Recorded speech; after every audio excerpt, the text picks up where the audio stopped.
all unions and unions workers, Waterside Workers Federation, and also collapse their credit union, which was called the Waterside Workers Credit Union.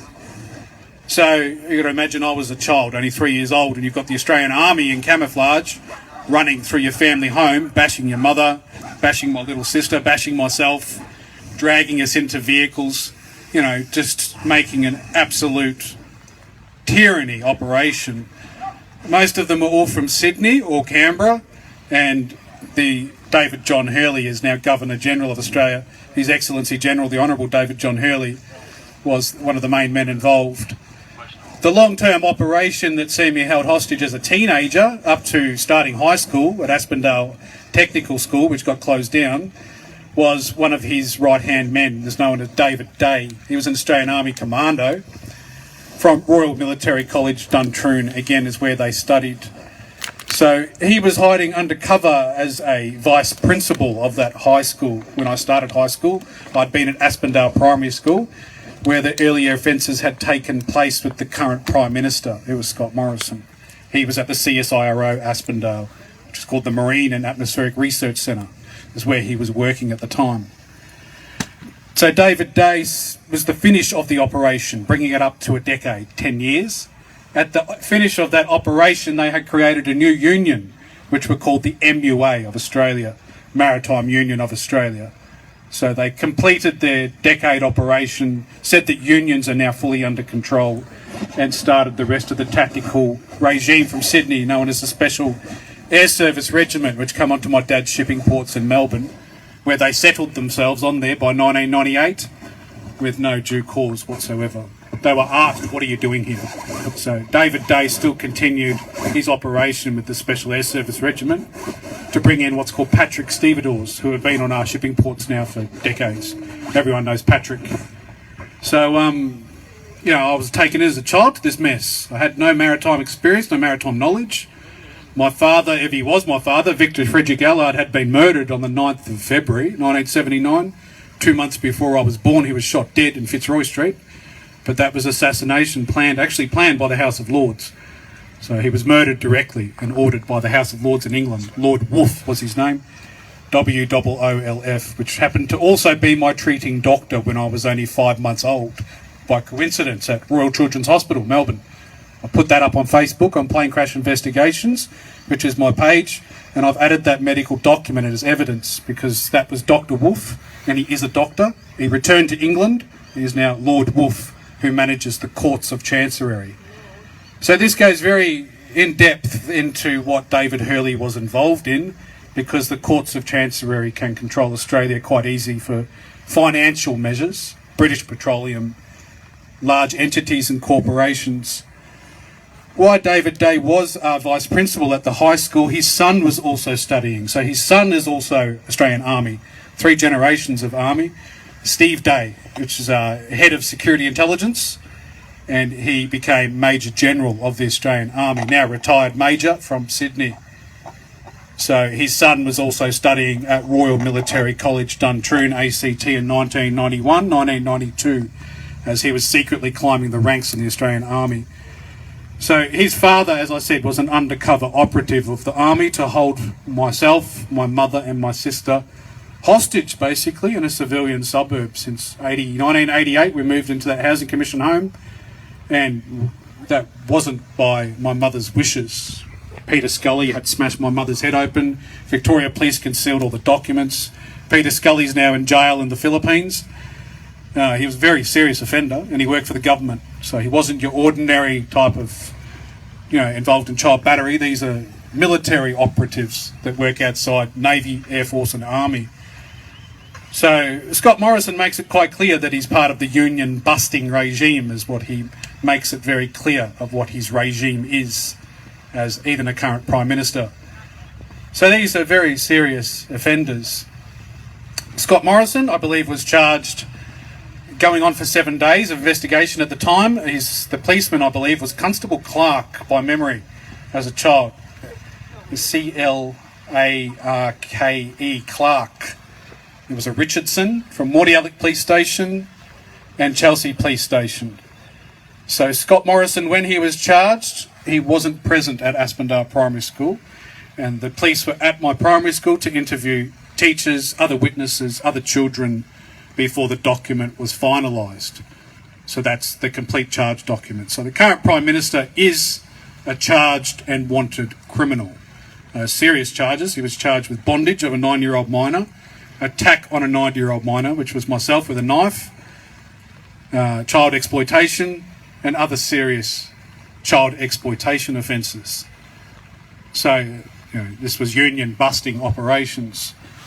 So if they wanted to bust unions, as far as I can see and anyone else would see, why not take it down to the docks? Why not take the fight man to man? They didn't. They took their fight to children, starting when I was 3 years old. So these are the people you're meant to respect. Australian Army, Air Force and Navy, you're meant to respect them with your lives. As civilians, they serve their country and they're meant to serve their people, not go into political regimes with the House of Lords because it suits them. For Lord Rothschild was the backer of Lord Wolfe, who had decided to murder not just my father. Kenneth was also murdered, his other brother, who worked on the Victorian railways. So they were a railway family, and unions, maritime unions. My mother's other friend was Ronald Chadwick. He was always on Melbourne News, Melbourne Television. He was the head of the Painters and Dockers affiliation to what was called the Storemen and Packers Union. So he was also targeted. He had children that were targeted, drug pushed by dirty police, all sorts of very serious. This was an operation. This is where you bring in anyone and everyone they can under their police banner to abuse powers of control. So these weren't nice offences. This is what I'm saying. What happened to me, it's not as if this crime has happened to you. 24 hours later, you're sorting out how am I going to get justice. I'm going to get on with my life. I'm held hostage for 6 years with other people living in this suburb. Other people living in Aspendale was another undercover army operative. He was known as Bear, the Big Bear, Dave, also from Sydney, who worked Army communications with the Special Air Service Regiment Sydney while they continued their operation on unions. He lived at number 6 Tyab Street, across from my house. And there was another young guy that became involved that got his entry into the army, and his name is Andrew Hastie, which you do know him at the moment. He's now a politician, Special Forces soldier. So when I was 11 years old, this is why they're lying, you'll find fake dates of birth all over Wikipedia. You'll find them falsifying their age by 5 to up to 13 years. You'll find fake residential histories to where they've come from in Australia. They'll say they're from Queensland, they're really from Victoria. They'll say they're from Perth. They just falsify their whole political history and their pasts. So Andrew Hastie lived at number 31 Iluka Avenue, Aspendale, at the Bates household, as they're called, Andrew Bates. And he had a sister, Michelle Bates, and their 2 parents, husband and wife, and they were involved in the operation, basically, with Scott Morrison. So it was deep undercover in regards to what Liberals were doing against unions when I was a child. They created what's known today as the Liberals Nationals Coalition. Because it was dedicated to persecuting my family as what's called a matter of national security by ASIO, then they brought in other offenders, really, and the government. So everyone might have possibly heard of Darryl Maguire from He in New South Wales. He's also a politician. He became involved. So he brought his daughter all the way down from He in New South Wales and enrolled her when I was 13. So by then I'm a teenager and I'm at high school in year 8. And she stayed enrolled in Aspendale High School for 12 months. As her nickname was Grace, or Grace Maguire. Her mother's Maureen Maguire, and I think they're part of the Independents or other government or even Nationals. So Darryl Maguire knew that it was a called matter of national security, but couldn't understand the overall situation of what their extremist Liberal campaign was, even when I was a child. Still a lot of confused other people trying to work out exactly how they've called a matter of national security on a single mother with children. So, I've seen Grace recently. I've been driving up to He on purpose just to have a look around, and sure enough, we bumped into each other on the street outside the Commonwealth Bank in He. So I just wanted to identify her. She's still wearing the same cowgirl boots all these years later too that she used to wear at high school. So, there's many other people that were down there from Sydney at that time in Aspendale. There's many complaints made by high school days to the state premier. Her name was Joan Kerner, which most people have probably heard of. She was only state premier for 2 years. The documents were unearthed in recent years. It was about the year 2017. Australian Federal Police had cleaned out her office. I can't guarantee the date of her death. I'd have to look on Wikipedia. It turned up on the Australian Federal Police in Melbourne that they had cleaned out her office and found 40 classified documents in a filing cabinet. These are the complaints, not just from my family, but up to 100 other families from Aspendale at that time who were Victorian state residents, complaining about people from New South Wales and Sydney and Army undercover in this suburb doing a union operation. Joan Kerner concealed all the evidence and truth, and it was just filed in a cabinet and left there. Conveniently, the Australian Federal Police mocked me recently, I believe, by saying the filing cabinet fell off the back of a truck and went missing after they cleaned out Joan Kerner's office. These are the documents, I guarantee you. This is the evidence of other parents that made complaints back then in the year 1992. I'm not the only survivor. I'm not the only victim. If you use your networking capabilities to work down the coast of Mordialloc to Frankston, you will find many other people that know all this information who were possibly from the high school, either Mordialloc High School, and another man who most people might know is a fighter actually. His name is Sam King Solomon. He was involved in looking after me as a child due to the extremism by the Australian Army from Sydney. He was Egyptian. He fought Mundine in boxing. He left kickboxing. He was a national champ, went into boxing. So he lived at number 40 Glen Street, which goes around to Larnock Crescent in Aspendale. And he had a younger brother, Grant Solomon. And he ended up enrolling in our high school when Darryl Maguire enrolled his daughter. The corruption was obvious. It was clear. People knew what was going on, but people wanted to understand exactly what is this regime from Sydney with the Australian Army. Because nothing made sense, you see. Like, if it's a clear operation or investigation, they should be following protocols, not turning it into a movie business or who's going to be famous on television, who's going to mimic or destroy someone's character. So my character has been assassinated hundreds of times into serious offences that were done to me as a child. It breaks your character. You don't have a character anymore. You're broken down. There's nothing left. Don't know about that. I think there's a fair bit left, Adrian. Oh yeah. You've done really well, mate. I just wonder whether you might touch on what happened in the States. When you told me earlier that you went to the States when you were about 3 or 4 years of age. Yeah, I was 3 years old, so very young. I was kidnapped from daycare in Parkdale by the Australian Army, and they were from Sydney, Special Air Service Regiment. So I was first taken up to Sydney, and I was brought back here to Canberra in 1983. So it was those years, because I suffered so many years ongoing, it's very hard to place dates and times. You really need to go, I believe, through counselling to place the amount of time that I lost. As I said, this is not one criminal offence. 24 hours later, you're seeking legal aid, you're getting it sorted, you get back on with your life. This is year after year after year of constant criminal offenders in the Liberal government. And the Labor Party too. They're not innocent in all this because they're part of the Libs. Yeah. They are funded in the same operation. They run their own opposition. So, Interestingly, you said the constable that had your charges was Senior Constable Clark, was it? I believe he was only a constable at that Clark? time in 1988, and it was the 5th of September 1988 by memory. There's a bit of a coincidence, because when I walked into the police department here with your video, and I showed the first 3 minutes of the video, the Senior Constable in charge was Senior Constable Clark. Now there you go. So we are going to go back to the police department, and they said that they wouldn't take a complaint unless Adrian was here. So now he's turned up, we might track Senior Constable Clark back and bring him up to speed. What do you think? Yeah, sounds good. Anyway, I think that's anything else you want to say? But yeah, I just give people a brief history on what the Army did in a civilian society. These are meant to be people that protect us. They serve for their country and they serve for their people. And, whether they've got a union operation or whatever operation David John Hurley wanted to operate, he had no right to send David Day down. So as I said, so David Day is easy to locate through his son, Steve Day, Major General of the Australian Army. So, these people had no right for such a level of tyranny.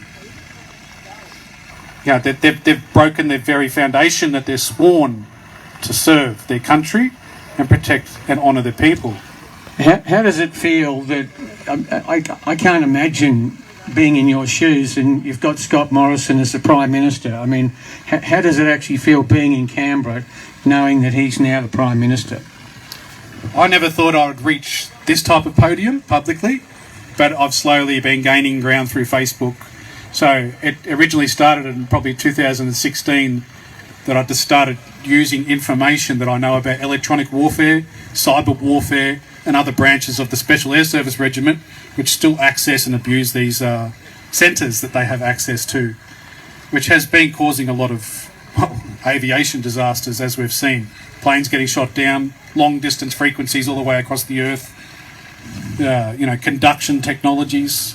There's, the list of other army involved when I was a child goes very deep. Back to where my mum owned the house in 1982 in Scarlett Street, number 4 Scarlett Street, Mordialloc. There was a lot of Hollywood people that came out of there and abused me as a child while my mother was missing.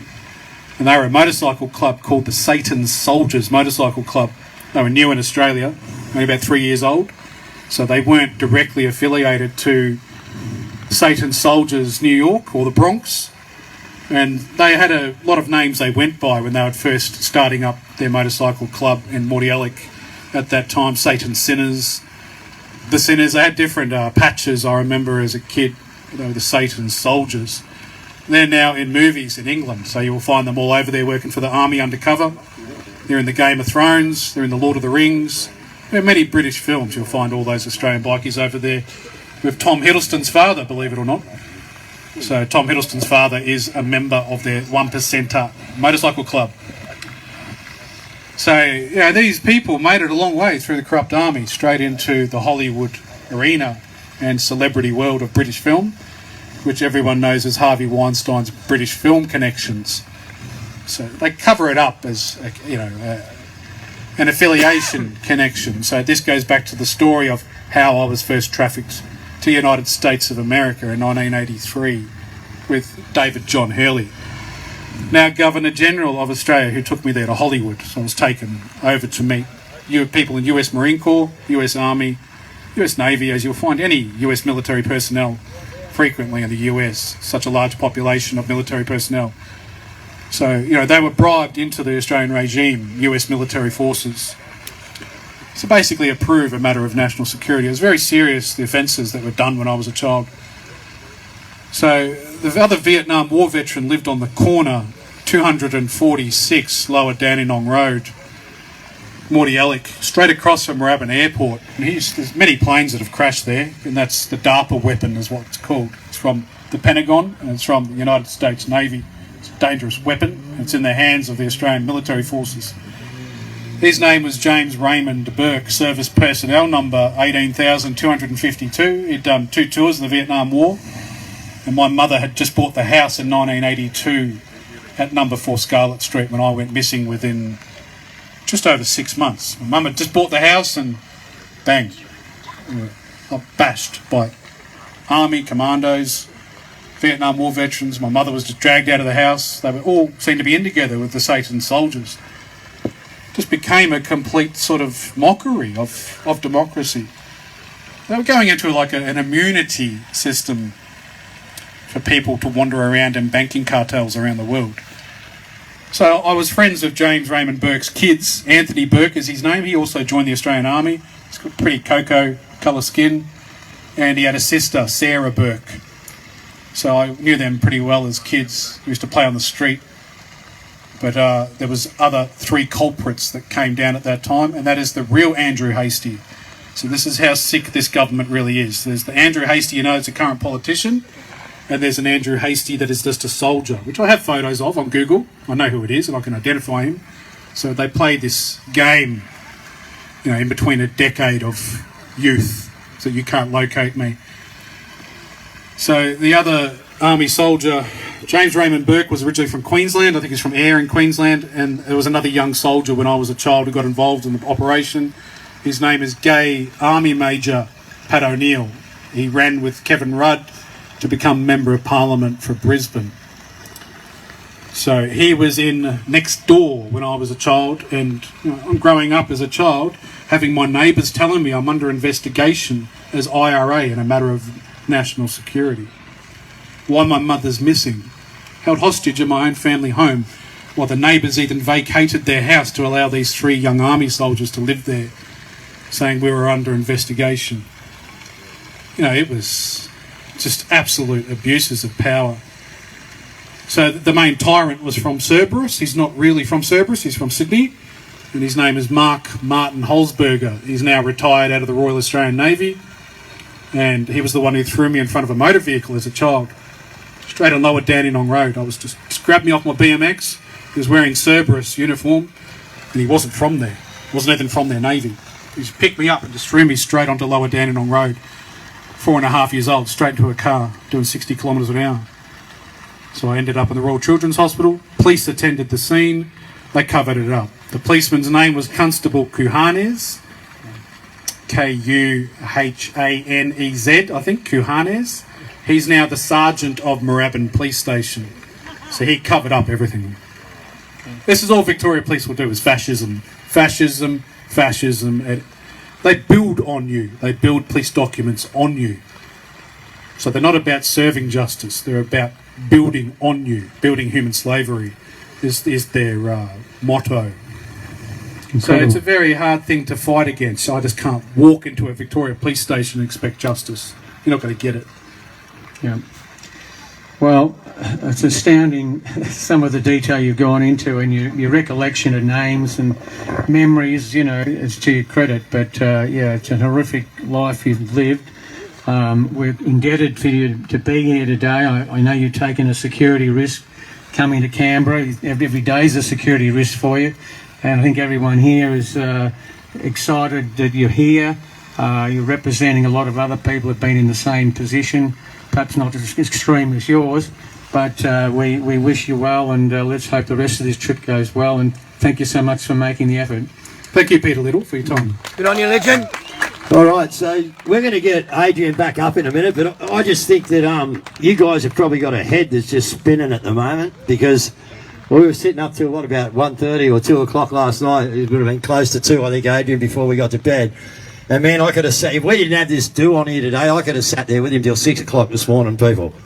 All right, but it's still my head in, man. I know so much, and then this guy's just filling in so many gaps, man, about the military and things like that. So and, we have this guy at Justice. We've got him looked just after. heard from Adrian Wells then. Right? He's protected when he's up here. We've got security and, here, running around. We're doing a bossy today. You need to listen. Now, there's a few people watching this that I've seen. Surely you can't believe this guy. I'm telling you this now with all due love and respect. Take your head out of your ass. Oh, if that was the case, the Victorian police would have done something. No, that's the whole point, McFly. That's how corrupt to the core Victoria Police are. What party are you stuck on? Seriously, wake up. Now, this guy, this is explosive information. You need to listen to these people. They aren't if you believe that he's just some painted up crackpot, this is what you've been indoctrinated. You're still part of the same system that has indoctrinated everyone. Anyone that speaks up against anything is automatically labelled crazy. I'm sure he's got some very valuable. This man knows. This man's lived it. This man's experienced it. Thanks for coming. And he's going to be one of the reasons, one of the many, that's going to bring the whole stinking, dirty, rotten, pathetic, insipid, gutless House of Cards down. Much love to you guys. We'll be back on later.